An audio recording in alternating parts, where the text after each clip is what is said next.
About 7 years ago, I saw this photo of myself and decided that I had to do something about this thing. So I ate less food, moved around a bit more, and lo and behold, this happened. I lost 16 kilograms. And you're probably wondering, how did he do it? But I was wondering, where did the 16 kilograms go? And I've been infatuated with this question ever since. I ended up publishing a paper about it in the British Medical Journal. Very brief paper, 850 words, 2 figures. And then I published a book about it, which was no bestseller because it ended up telling you that you had to eat less and move more to lose weight, and no one wants to hear that.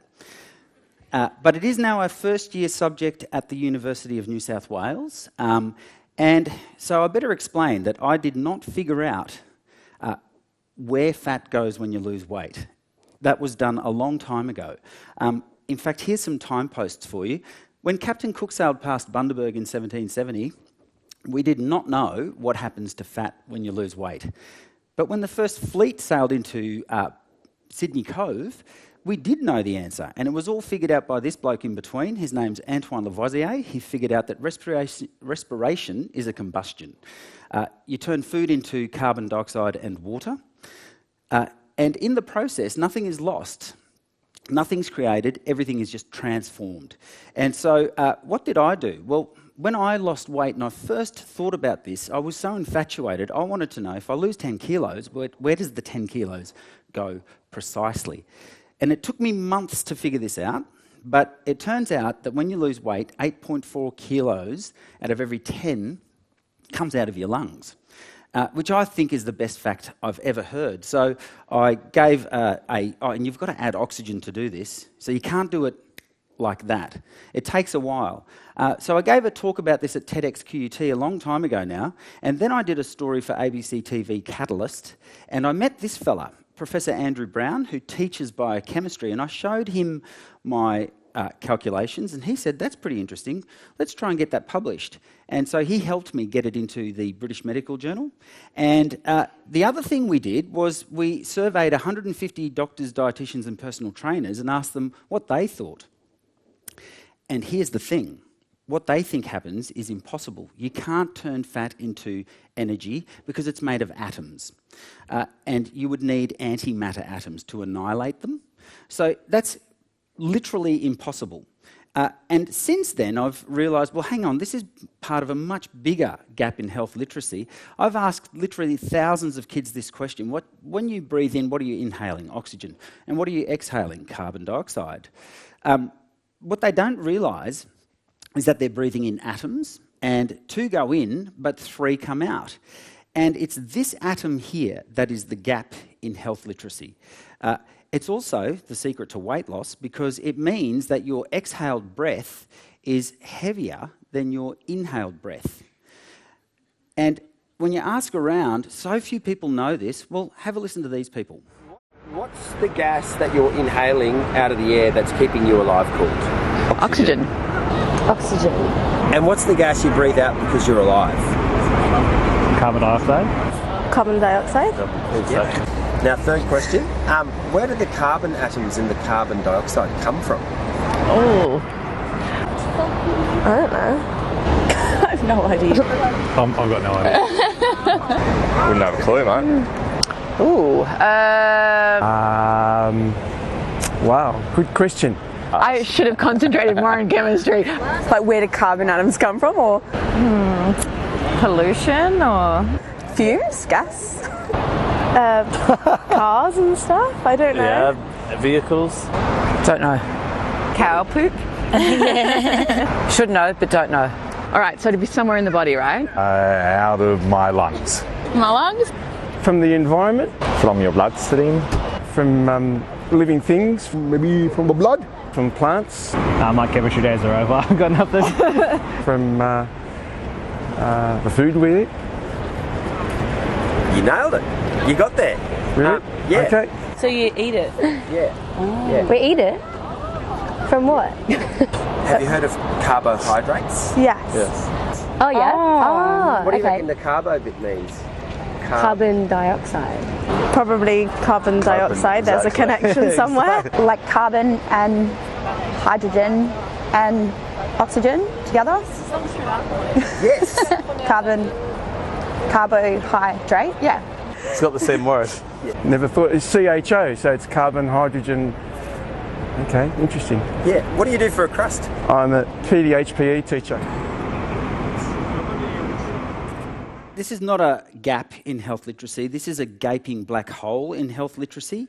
And the amazing thing is we supposedly learned all this stuff at school. We learned all the dots, but no one ever teaches you how to connect them. So the word carbohydrates is the big clue, and that's because it stands for carbon atoms that have been hydrated by, well, if you're dehydrated, you need to drink water. And water has a chemical formula which stands for a bunch of atoms. So where do these carbohydrates that you eat come from? I mean, what is this stuff? And it all starts in plants.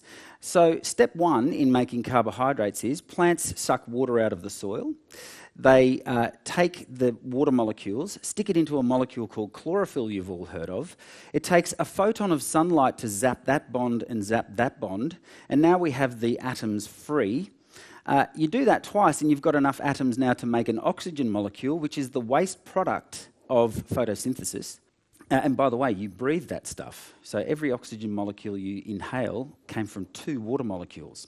Step 2 is to take carbon dioxide out of the air into the leaf and into a chemical process which is called the Calvin cycle. And if you get 6 carbon atoms and stick them together, you can make glucose, which is the most important carbohydrate in the cosmos. If you rearrange those atoms, then you can make fructose, which is what sugarcane does, which I have a stalk of over there. And if you stick it in sunlight, it will turn carbon dioxide and water into sugar. If you stick glucose to fructose, you get table sugar. And if you stick galactose to glucose, you get another famous disaccharide. It's called lactose. If you're lactose intolerant, you can't break the bonds between this oxygen atom and its neighbours. So all of this stuff is pretty understandable if you know about atoms, and it all starts in plants. But you don't just eat carbohydrates. So here's everything that you eat, all the macronutrients. We've looked at carbs. Here's fats, the 3 most common fatty acids in nature. Palmitic acid gets its name from palm oil, oleic from olive oil. There's only 3 atoms there, though, 3 kinds, 3 elements. And if you stick those 3 fatty acids to a glycerine molecule, you'll make a triglyceride. This is what olive oil is. This is what every fat in nature is. It's the fat in your fat cells that you want to lose if you're trying to lose weight.